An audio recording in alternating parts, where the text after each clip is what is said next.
***1 ഭാഗവദ്ഗീത അധ്യായം 2 ശ്ലോകം 14 ശ്ലോകം മാത്രാസ്പർശാസ്തു കൗന്ദേ ശീതോഷ്ണസുഖദുഃഖദാ അർത്ഥം ശീതതാപദുഃഖസുഖാദികൾ ഇന്ദ്രിയങ്ങളുടെ സന്നിധിയാൽ അനുഭവപ്പെടുന്നവയാണ്. അവ വരികയും പോകുകയും ചെയ്യുന്ന ആഗമാപായികളാണ്. അതിനാൽ അവയെ ക്ഷമയോടെയും ധൈര്യത്തോടെയും സഹിക്കണം. ***2 അധ്യായം 2 ശ്ലോകം 20 ശ്ലോകം രിയേ നായം ഭൂത്വാ ഭവിതാ വാ ന ഭൂയേ ന ഹന്യതേ ഹന്യമാണേ ശരീരേ അർത്ഥം ആത്മാവ് ഒരിക്കലും ജനിക്കുകയോ മരിക്കുകയോ ചെയ്യുന്നില്ല. അത് ജനനമില്ലാത്തതും ശാശ്വതവും അനന്തവുമായതുമാണ്. ശരീരം നശിച്ചാലും അത് നശിക്കുന്നില്ല. ***3 അധ്യായം 2 ശ്ലോകം 47 ശ്ലോകം കർമ്മണ്യേവാധികാരസ്തേ മാ ഫലേഷു കദാചന മാ കർമ്മഫലഹേതു ഭൂർമാ തേസംഗോസ്തോ കർമ്മണി അർത്ഥം നിനക്കുള്ള അധികാരം പ്രവൃത്തിയിലാണ്, ഫലത്തിൽ അല്ല. പ്രവൃത്തിയുടെ ഫലത്തിൽ ആഗ്രഹം കാണിക്കരുത്. പ്രവർത്തിക്കാതിരിക്കാൻ അളവുകൂടാതെ ആഗ്രഹിക്കുകയും ചെയ്യരുത്. ***4 അധ്യായം 2 ശ്ലോകം 56 ശ്ലോകം ദുഃഖേഷ്വനുദ്വിഗ്നമനാഗ് സുഖേഷു വിജയസ്പൃഹോ വീതരാഗഭയക്രോധ സ്ഥിതധീർമുനിർജിതേ അർത്ഥം ദുഃഖത്തിൽ വിഷാദം കൂടാത്തവനും സുഖത്തിൽ ആസക്തിയില്ലാത്തവനും രാഗം, ഭയം, കോപം എന്നിവ വിട്ടവനും സ്ഥിതപ്രജ്ഞനായ സന്യാസിയാകുന്നു. ***5 അധ്യായം 3 ശ്ലോകം 37 ശ്ലോകം കാമ ഏഷ ക്രോധ ഏഷ രജോഗുണ സമുദ്ഭവോ മഹാശനോ മഹാപാപ്മാ വിദ്യേനമിഹ വൈരിനം അർത്ഥം ഈ കാമവും ക്രോധവുമാണ് രജോഗുണത്തിൽ നിന്നുള്ളത്. അതു മഹാവിഘാതകരമായ ഒരു പാപമാണ്. അതിനെ ശത്രുവെന്ന പോലെ പരിഗണിക്കുക. ***6 അധ്യായം 4 ശ്ലോകം 7 ശ്ലോകം യഥാ യഥാ ഹി ധർമ്മസ്യ ഗ്ലാനിർഭവതി ഭാരത് അഭ്യുത്ഥാനമധർമ്മസ്യ തദാത്മാനം സൃജാമ്യഹം അർത്ഥം ധർമ്മം താഴ്വരുകയും അധർമ്മം ഉയരുകയും ചെയ്യുന്നപ്പോൾ ഞാൻ ദേവമായും അവതരിക്കുന്നു.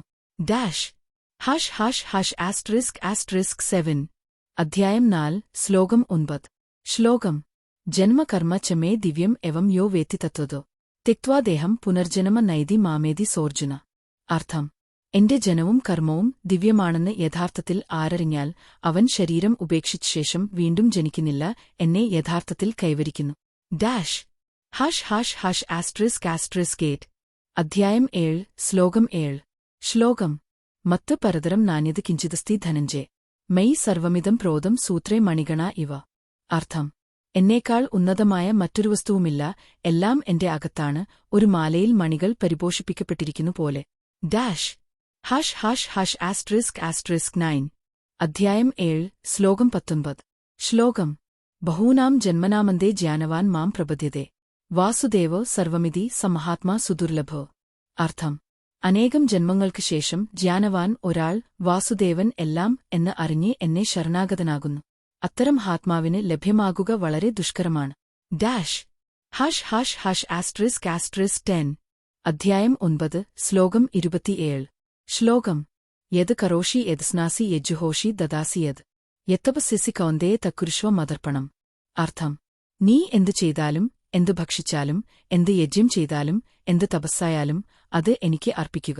***11 അധ്യായം 10 ശ്ലോകം 8 ശ്ലോകം അഹം സർവസ്യ പ്രഭവോ മത്ത് സർവം പ്രവർത്തതേ ഇതി മത്വാ ഭജന്തേ മാം ബുദ്ധാ ഭാവസമന്വിതാഗ് അർത്ഥം ഞാനാണ് സർവത്വത്തിന്റെയും ആദിവ്യക്തി, എല്ലാം എന്നിൽ നിന്നാണ് ഉദ്ഭവിക്കുന്നത്. ഈ സത്യം മനസ്സിലാക്കിയ ജ്ഞാനികൾ ഭക്തിയോടെ എന്നെ ഭജിക്കുന്നു. ***12 അധ്യായം 12 ശ്ലോകം 9 ശ്ലോകം അധ ചിത്തം സമാധാതും ന ശക്നോഷി മയി സ്ഥിരം അഭ്യാസയോഗേനതോ മാമിച്ചാപ്തും ധനഞ്ജയ അർത്ഥം നിന്റെ മനസ്സിനെ എനിക്ക് സമർപ്പിക്കാൻ കഴിയുന്നില്ലെങ്കിൽ അഭ്യാസയോഗം വഴി എന്നെ കൈവരിക്കാൻ ശ്രമിക്കൂ. ***13 അധ്യായം 12 ശ്ലോകം 12 ശ്ലോകം ശ്രേയോ ഹി ജ്ഞാനംഭ്യാസാത് ജ്ഞാനാത് ധ്യാനം വിശിഷ്യതേ ധ്യാനാത് കർമ്മഫലത്യാഗ് ത്യാഗാചാന്തിരനന്തരം അർത്ഥം അഭ്യാസത്തിനേക്കാൾ ധ്യാനം ഉത്തമമാണ്, ധ്യാനത്തിനു മേൽ ധ്യാനം ഉത്തമമാണ്, ധ്യാനത്തിനു മേൽ ഫലത്യാഗം ഉത്തമമാണ്, ഫലത്യാഗത്തിലൂടെ മനഃശാന്തി ഉടനെ ലഭിക്കുന്നു. ***14 അധ്യായം 18 ശ്ലോകം 66 ശ്ലോകം സർവധർമാൻ പരിത്യജ്യ മാമേകം ശരണം വ്രജ് അഹം ത്വാം സർവപാപേഭ്യോ മോക്ഷയിഷ്യാമി മാ ശുച്. അർത്ഥം: എല്ലാ ധർമ്മങ്ങളും ഉപേക്ഷിച്ച് എനിക്ക് മാത്രം ശരണം വരിക. ഞാൻ നിന്നെ എല്ലാ പാപങ്ങളിൽ നിന്നും മോചിപ്പിക്കും, നീ ദുഃഖിക്കേണ്ട. ഡാഷ് *********************************************************************************************************************************************************************************************************************************************************** ശ്ലോകം.